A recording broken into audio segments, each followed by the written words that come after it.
Hello, welcome everyone. एक बार फिर से आप सभी लोगों का बहुत बहुत स्वागत है हमारी क्लास में। काफ़ी दिनों बाद आपसे मुलाकात हो रही है, क्योंकि हमारा भी एग्ज़ाम चल रहा था और इधर कुछ ज़्यादा व्यस्तता, क्योंकि हम लोगों का त्यौहार भी चल रहा है, आप लोगों को पता है। तो आप लोगों की डिमांड पर फिर से हम क्लास को रिशेड्यूल करके लाए हैं।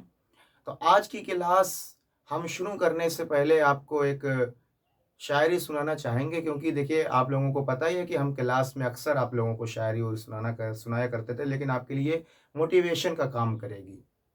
ठीक है, तो वो शायरी यूँ है कि हर डूबने वाले पर साहिल के तमाशाई, हर डूबने वाले पर साहिल के तमाशाई, अफ़सोस वो करते हैं इमदाद नहीं करते।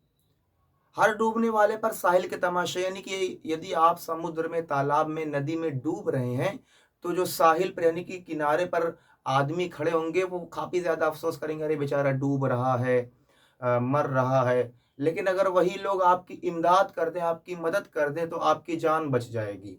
लेकिन वो सिर्फ़ दूर से अफ़सोस करेंगे, आपकी इमदाद, आपकी सहायता, आपकी मदद नहीं करेंगे।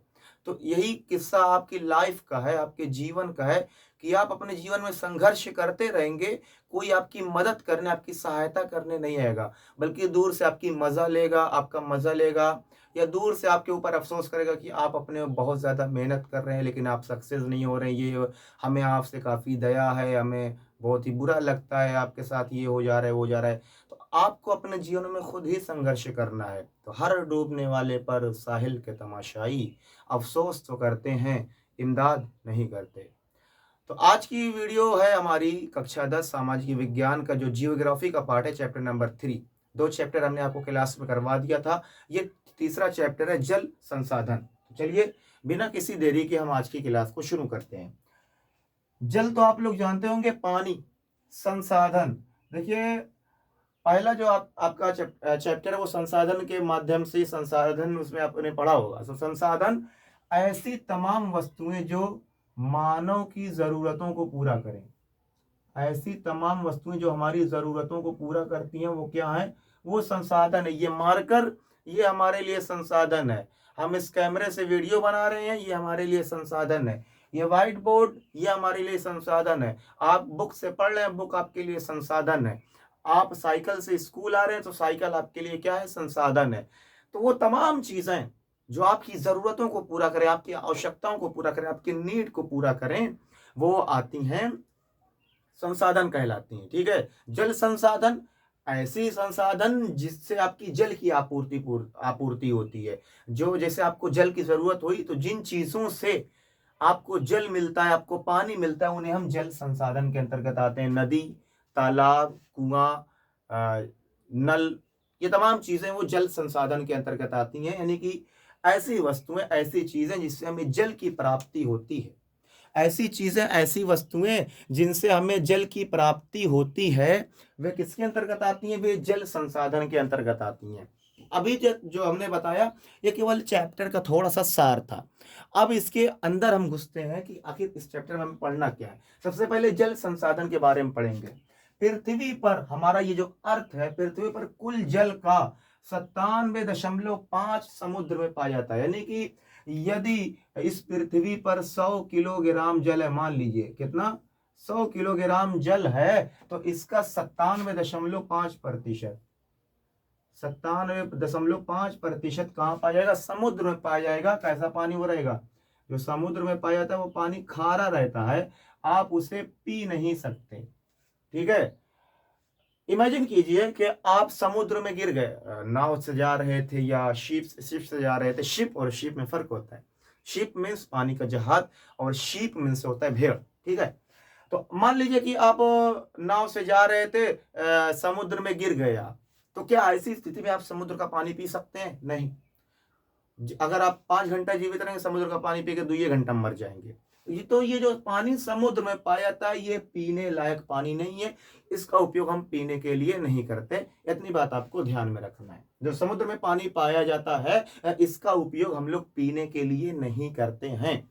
यानी कि इतना पानी जो है वो 97.5%, ये पूरा क्या हो गया?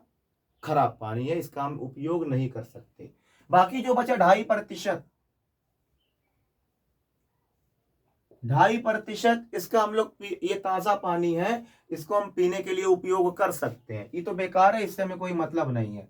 2.5% पानी हम लोग पीने के लिए उपयोग कर सकते हैं, लेकिन इसमें भी क्या है, 70% बर्फ जमी हुई है। उत्तरी ध्रुव दक्षिणी ध्रुव पर क्या है, बर्फ के बड़े बड़े ग्लेशियर, बर्फ के बड़े बड़े पहाड़ हैं। ठीक है, तो ना आप समुद्र का पानी इस्तेमाल कर सकते हैं, ना कि जो बर्फ जमी हुई है ना आप उसका इस्तेमाल कर सकते हैं। ये बड़ी तकलीफ है, बड़ी दिक्कत है, पानी की बहुत ज्यादा कमी है इस धरती पे। वैसे तो पानी बहुत है, लेकिन वो पीने लायक पानी, समुद्र का पानी पूरा अब समझ ले कि 97.5%, इतना पानी तो आप यूज कर ही नहीं सकते। बाकी जो 2.5% बचा भी, उसमें भी आधे से ज्यादा यानी कि 70% जो पानी है वो बर्फ के रूप में जमा हुआ हो। ये क्या है भाई, पानी की काफी ज्यादा कमी हो गई। कुल मिला के केवल 1% पानी जो है वो पीने लायक है। केवल 1%, 1% पानी जो है वो हमारे पीने लायक है, जिसका हम उपयोग पीने के लिए कर सकते हैं। बाकी जो पानी है उसका उपयोग हम पीने के लिए नहीं कर सकते। ठीक है, तो पृथ्वी पर उपलब्ध कुल जल का 97.5% पानी समुद्र में पाया जाता है। फिर अगला पॉइंट है, 2.5% पानी पीने के रूप में उपलब्ध है, जिसमें से 70% पानी ध्रुव पर बर्फ के रूप में जमा हुआ है। ठीक है, ये हो गया।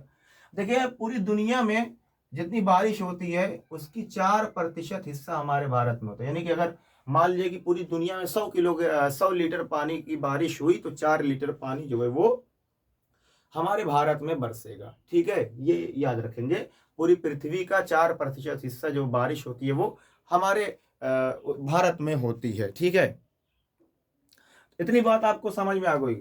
अब पढ़ेंगे जल दुर्लभता, most most important topic for your exam point of view. बहुत ही ज्यादा महत्वपूर्ण हेडिंग है जल दुर्लभता। तो आप लोगों ने एक चीज सुनोगी, यार ये चीज तो बड़ी दुर्लभ है, बहुत ही दुर्लभता से देखने को मिलती है। दुर्लभ का मतलब होता है कम, दुर्लभ का मतलब क्या होता है, कम। तो जल की कमी को या पानी की कमी को, जल की कमी को या पानी की कमी को जल दुर्लभता कहा जाता है। जल की कमी या पानी की कमी को जल दुर्लभता कहा जाता है। ठीक है, जल की कमी या पानी की कमी को जल दुर्लभता कहा जाता है। अब भाई पानी की कमी इतनी ज्यादा क्यों हो रही है, उसके बहुत सारे कारण हैं। तो प्रश्न ऐसे पूछा जाता है, जल दुर्लभता क्या है, जल दुर्लभता के विभिन्न कारणों पर चर्चा कीजिए, विभिन्न कारणों को बताइए। और ये जो क्वेश्चन पूछा जाता है 6 नंबर का पूछा जाता है। तो जल दुर्लभता, पानी की कमी को जल दुर्लभता कहा जाता है। पानी की कमी को जल दुर्लभता कहा जाता है। तो जल दुर्लभता के कारण क्या है, सबसे पहले बढ़ती हुई जनसंख्या। जनसंख्या जितनी तेजी से बढ़ेगी, भाई जनसंख्या बढ़ेगी तो पानी का इस्तेमाल भी ज्यादा होगा, पानी का इस्तेमाल ज्यादा होगा तो क्या होगा, पानी की खपत ज्यादा होगी तो पानी की कमी होगी। जनसंख्या ज्यादा बढ़ेगी तो खेती के लिए ज्यादा जमीन पर दबाव पड़ेगा, तो ज्यादा लोग सिंचाई करेंगे, और सिंचाई पानी के माध्यम से की जाती है। तो इससे भी क्या होगा, तो जनसंख्या जो बढ़ती है, यही मेन कारण है, यही मुख्य कारण, यही मेन वजह है कि जो है वो जल की कमी हो रही है। ठीक है, तो बढ़ती हुई जनसंख्या जल दुर्लभता का पहला कारण। जैसे जैसे लोग बढ़ेंगे, लोगों की आबादी बढ़ेगी, उनकी पानी की जरूरतें बढ़ेंगी, उनके लिए भोजन चाहिए तो कृषि की जाएगी, कृषि ज्यादा की जाएगी तो अधिक सिंचाई लोग करेंगे, उनके मकान बनेंगे। अब देखिए मकान बन गया, मकान बन गया तो भाई जिस जगह मकान बना पहले वहां जमीन थी, तो बारिश वारिश हो जाती थी, वो जमीन पानी को सोख लेती थी। अब वहां मकान बन गया तो वो जमीन पानी नहीं सोख पाएगी। ठीक है, तो बढ़ती हुई जनसंख्या जल दुर्लभता का पहला कारण है। दूसरा, वनों की कटाई। वनों की इतनी ज्यादा तेजी से कटाई हो रही है कि जगह जगह पे बारिश नहीं हो रही, क्लाइमेट चेंज हो रहा है, जो बारिश नहीं होगी तो पानी की कमी होगी ही। ठीक है, पेड़ पौधे ही वर्षा करवाते हैं, पेड़ पौधे नहीं होंगे तो वर्षा नहीं होगी, वर्षा नहीं होगी तो जल की कमी होगी, जाहिर सी बात है। जमीन के ऊपर कंक्रीट के मकान व सड़कें बनाना। अब देखिए मान लीजिए कि यहाँ पे ये जमीन थी, ठीक है, बारिश होती थी, बारिश होती तो ये जमीन जो है वो पानी को सोख लेती थी। अब यहाँ पर क्या बन गया, मकान बन गया, बारिश हुई तो पानी इधर से चला गया, पानी इधर से चला गया, जमीन सूखी ही नहीं।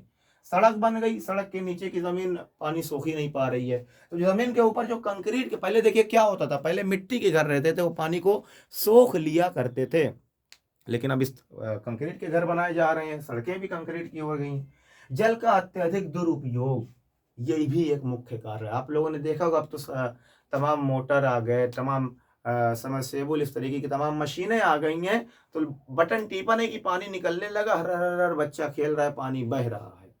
या बहुत सारे लोग होते हैं टोटी खोल देते हैं, ऐसे खड़े होकर देखेंगे, पता नहीं क्या सोचते हैं, देखते हैं पानी कैसे गिर रहा है, टोटी खोल के कहीं और चले गए। तो आप लोगों की जिम्मेदारी, अगर कहीं पर पानी ऐसे टोटी उटी खुली हुई हो, टंकी की टोटी खुली हुई हो, तो आप उसको बंद कर दीजिए, ये आपका कर्तव्य है।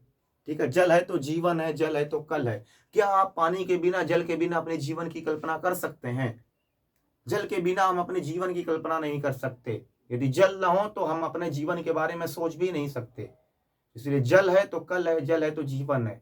तो आज से आप ये सोच लीजिएगा, अगर कहीं पर पानी नाजायज बहता हुआ दिखा, जल का दुरुपयोग हो रहा है, तो आप उससे मना करेंगे, उससे रोकेंगे। आप कहीं जा रहे हैं, यदि टोटी खुली हुई है तो उसको बंद कर देंगे रुक कर। अगर कोई पानी का दुरुपयोग कर रहा है तो उसको समझाएंगे कि भाई यही जल है जिसके ऊपर हमारा जीवन टिका हुआ है, अगर ये जल नहीं रहेगा तो हम भी नहीं रहेंगे। ठीक है, तो जल का जो अत्यधिक दुरुपयोग हो रहा है, जिनके पास पता चले टोटी खोल के इधर चले गए उधर चले गए, ठीक है, तो ये जो जल का दुरुपयोग कर रहे हैं, इससे जल की कमी हो रही है।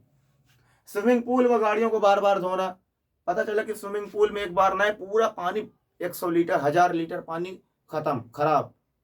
बार बार गाड़ियों को धुल रहे हैं, अब तो आपके घर समरसेबुल लगा है, क्या कहना। बार बार गाड़ियों को धुल रहे हैं, ये वो तमाम चीजें जो है वो कर रहे हैं, पानी की कमी। ठीक है, तो आप लोगों को रोकिए इससे, इसीलिए तो आपको पढ़ाया जा रहा है। तो पढ़ाने का मतलब क्या है इसके? ठीक है, तो जल दुर्लभता के कई कारण हैं। बढ़ती हुई जनसंख्या, जो पानी कम हो रहा है इसका मुख्य कारण जनसंख्या जो तेजी से बढ़ रही है। दूसरे, जो हम वनों की अत्यधिक कटाई कर रहे हैं। तीसरे, जो अब कंक्रीट के मकान बन रहे हैं, सड़कें कंक्रीट की बन रही हैं। जल का अत्यधिक जो दुरुपयोग किया जा रहा है, जिनके पास टोटी लग गई है, वो पहले क्या होता, नल से पानी निकालते थे, कुएं से पानी निकालते, तो मेहनत लगती थी, वो लोग जानते थे पानी की कीमत क्या है। स्विमिंग पूल व गाड़ियों को बार बार धोना, ठीक है, ये तमाम चीजें हैं। तो आज की क्लास यहीं तक रखेंगे, ज़्यादा बड़ा चैप्टर नहीं है, फिर बाकी कल इसमें बताएंगे। तब तक के लिए जय जवान जय किसान।